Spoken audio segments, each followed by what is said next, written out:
akkam nagaa jirtu fayyaa keessanii ani nagaa kooti meeqa keenatu jaalalli ani isaaf qabu bichaan gahaadha osoo jedhu jaalalli isiin naaf qabdu bichaan gahaadha osoo zannu jiru meeqa keenatu bultii keenya dhabaatanii jira jechuudha jaalalli qofti gahaadha osoo jennu jechuudha isiin na jaalatti jennaan natti heeruu jechuudha na jaalatti jennaan na fuudhitini jedha kanaafuu jaalalli waliif qabnu bichaan gahaadha osoo jennu jaalalli keenya kan waliif qabnu sunu dhabameetini meeqa keenatu bultiin keenya diigamaatiin kan jiru jira.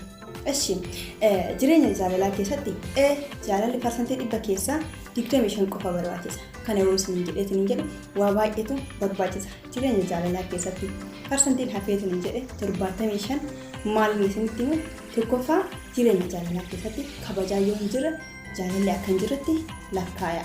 Maaliif jennaan fakkeenyaaf jaalala keessatti nama bira dalayne hin kabajne. Nama wajjin dalaynu ni kabajna nama badhe ni kabajna kan hiriyaa keenya kan wajjin oolu ni kabajna haadha manaa keenya kan abbaa manaa keenya hin kabajnu doo kan ta'u kataatu yaada isaa hin hubannuuf kan ta'u kataatu maaltu iyyuu adeemama jireenya kana keessatti meeqa hima fakkeenyaaf ani shiroo tokko hin hojjedha jedheetiin jedhe waa baay'ee na barbaachisa isaa sanniin keessaa tokkoffaa shunkurtii achii booda zayitii achi booda barbaree soqidda qimama qimamee wasanni mi'eessu ta'uu danda'a jechuudha. Gartuu iyyuu wanti kun yoo hin jirre hojjetu mi'aawuu danda'a hin danda'u jechuudha. Minalbaata rakkannee yoo jenne yeroodhaaf nyaachuu dandeenya.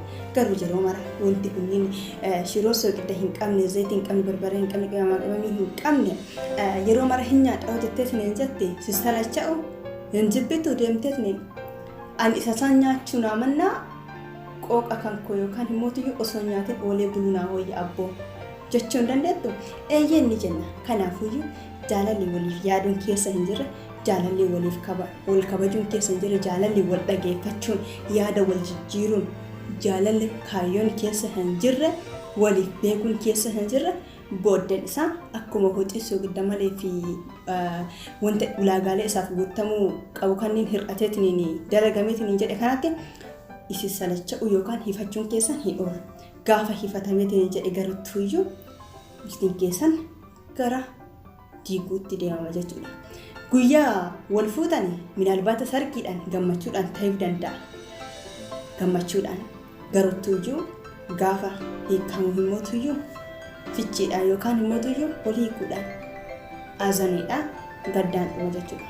Kanaafuu iyyuu jaalala keessatti yeroo waliif kennuun baay'ee barbaachisaadha. Innaadammoo wal dhageeffachuun keessattuu haadha manaatiif abbaan manaa yeroo waliif kennanii maal akka isiin barbaaddu maal akka inni barbaadeetiin jedhu yoo waliin dhageeffanne kan ta'u kataatu nuti maaliif waan akkanaa raawwataatiin jirra minalbaata yeroo baay'ee walitti buuta yeroo kan ta'u kataatu walitti bu'iinsa keessan kana akka badatti lakkoofsanii wantuma wal hiikuudhaaf isiniin keessaniifaa wal hiikuu fa'aa deemtan jechuudha. Garuu wanti kun osoo itti haasaamee kan jedhu waan furamuu danda'udha. Yeroo baay'ee bultiin keenya deemee kan inni kufeetiin bakka hiikumarra gahee bichaa kan dhaqqabneetiin jennu maaliif isinitti fakkaateetiin jedhe wal wajjin hin haasofnu wal sodaanna jechuudha. Wal sodaachuu miti waan ati irraa barbaaddu itti himi siif haa raawwatu. Waan ati isirraa barbaaddu itti himi siif haa raawwattu wanti sitti hin tolle kan jiraatu kan ta'u kataatu erga si fuudheetiin jedhe wanti sitti qayyarame kan jiraatu kan ta'u kataatu itti haasa'i yaada kan kee isa jijjiiri jechuudha. Innis immoo yaada kan keessa si hubachuu qabaata. Atis immoo hubachuu fi qabaata. Isa kabajuu qabaata.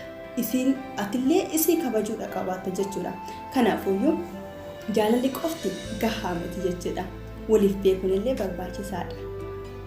Innaadammoo keessattuu yeroo ammaa kana keessatti jechuudha wanti bultii keenya haala kabbaadira yookaan immoo haala hin taane irra buusaatiin hin jiru nuti osoo wanta tokko hin hubatin gara bultiitti seenna jechuudha. Erga bultiitti seenneetiin hin jenne booda garuu bultii keenya san akkamitti akka qabuu dandeenyu baay'ee hin hubanne jechuudha.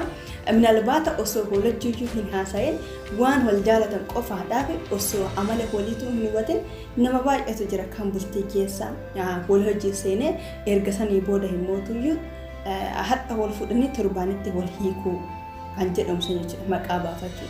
Wanta akkasii saniif kan nama muudachiisu garuu iyyuu wal beekuu dhabu ayyan osoo waliin beekin karaa bultii keessaa waliin seenu. Yeroo baay'ee hin jirjarra jaalala jirjirsan jamaramu tokko jechuudha. Jaalalli akkasii gonkumaayyu barbaachisaa miti jechuudha. Amala walii wal barachuu wanta jedhamu jira jechuudha. Wal beekuun baay'ee barbaachisaadha. Baay'ee barbaachisaadha. Wal qo'achuun baay'ee barbaachisaadha.